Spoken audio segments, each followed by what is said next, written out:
All right, guys, today we're going to do Nike, and this is a company that I love from a clothing standpoint. So let's see how they are from a chart perspective. I have not even looked yet, so I'm going to do this with you guys on the fly. I saw that they reported their earnings yesterday, and what did they do here? They beat their earnings per share. Oh, wow. Earnings per share rose 15.4% year over year. That's great.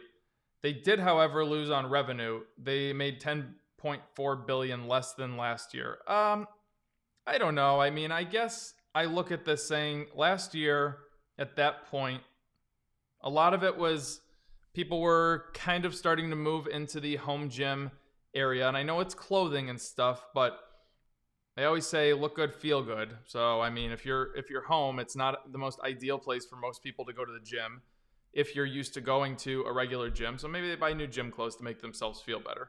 But also, there was a lot of people. I mean, what is there to do besides sit at home? Golf courses were open. Nike is huge in the golf game as far as clothing goes. So maybe that's what it was. I mean, I know I bought a lot of Nike golf stuff last year because there was nothing to do and I wanted to do that. So also, people weren't spending as much. So maybe it gave them an excuse to go out and buy new clothing, especially if people weren't going to work. You're going to be sitting at home in sweats and stuff all day. Go ahead and buy some Nike clothes. I don't know. These are just my guesses off the top of my head. But that is what Nike did yesterday. I believe they are down this morning. Let's take a look. I know they're right here in the top trending ticker. So yeah, so they're down. So yesterday they were down about a little over percent. This morning down 2% pre-market. So let's see what Nike is going to do. I am literally so excited for the day that I could buy Nike at a reasonable price. Their PE ratio is out of control, and I'm not going to look any further than that. But I am really pumped for the day that I could put Nike in my portfolio at a good value. But let's look at this from a charting perspective. So first thing I'm going to do is zoom out. I mean, look at that growth that they've had over the past. This was pandemic. This is now. This is incredible. That is. I want to zoom on here. I want to see if this is a power stock. And I don't think it is. The cluster is not the best. I mean, they had a little bit of a run here. But even then, you could see, remember, for a power stock, you got to be over all four moving averages. And they were kind of dipping below quite often. Never really got above it fully. So not the most ideal power stock, but they did have a nice run nevertheless. So let's see what we can do now with Nike, that they are pretty much at an all-time high again. And you can see that this area is just really their crux. They just keep getting up to this level and bouncing down. Up to this level, bounce down. Up to this level, bounce down. So they're at that level again. Of course, they reported earnings today, so they'll start down here somewhere. But based on what we are right now at 9:03 in the morning on Friday, the trend is positive. Now, this could change based on today. I don't know. But the trend is positive right now. So what would I want to see to be able to add to Nike? What I would really want to see is a lot of volume. This thing is going to need a lot of volume to push through. And we need more volume than this. This yellow line here is the average volume.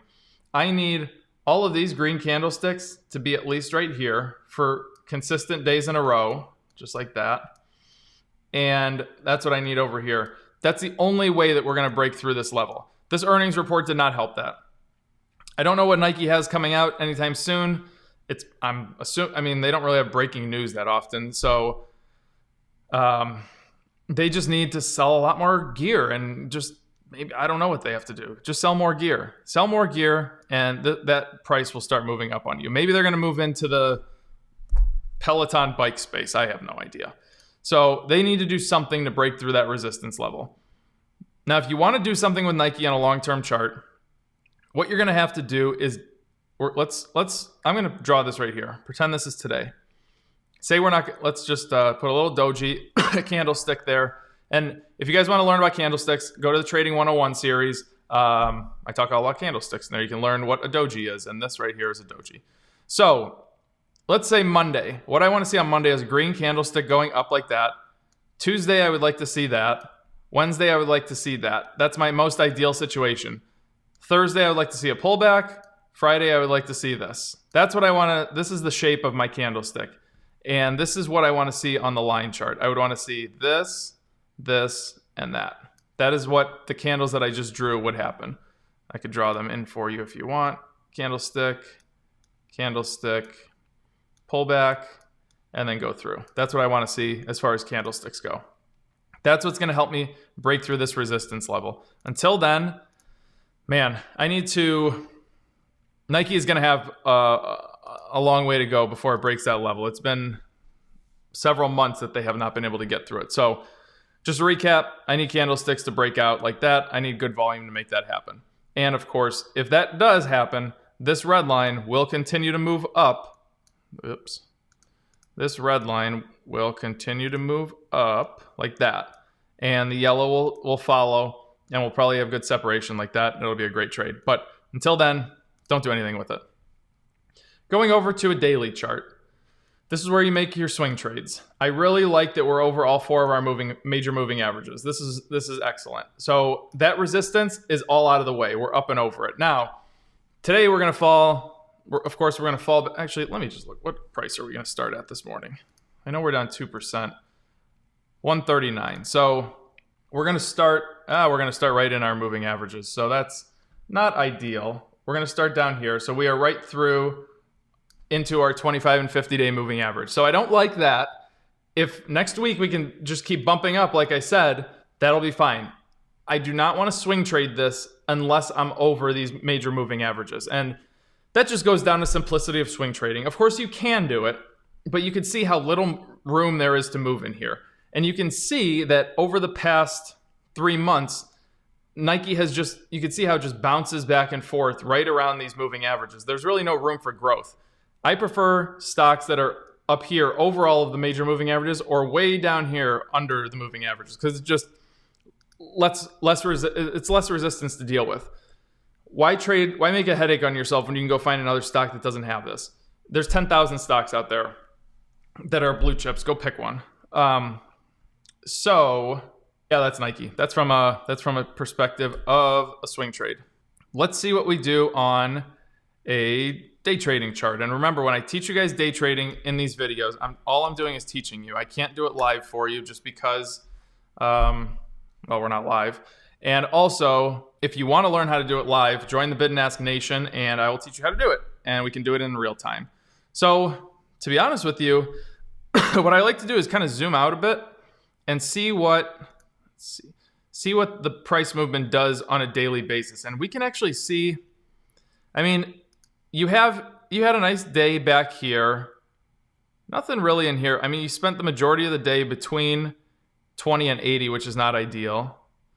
I guess you could have got a good day trade here. This day completely, you just spent between 20 and 80. And now I'm saying between 20 and 80. So if your stochastic line or trend line is in this area, you can't do anything with it from a day trading perspective.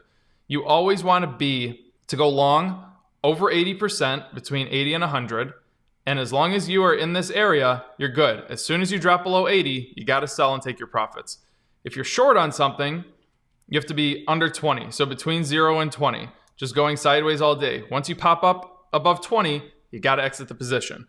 That is how good day traders are separated from bad day traders. So Nike's a tough one to day trade. There's just not a lot of, you spend a lot of the day of pretty much every day in between 20 and 80, which is not where you want to day trade. So in my opinion, I would go and find another company to day trade if you're going to do that. But yeah, see, so this was yesterday.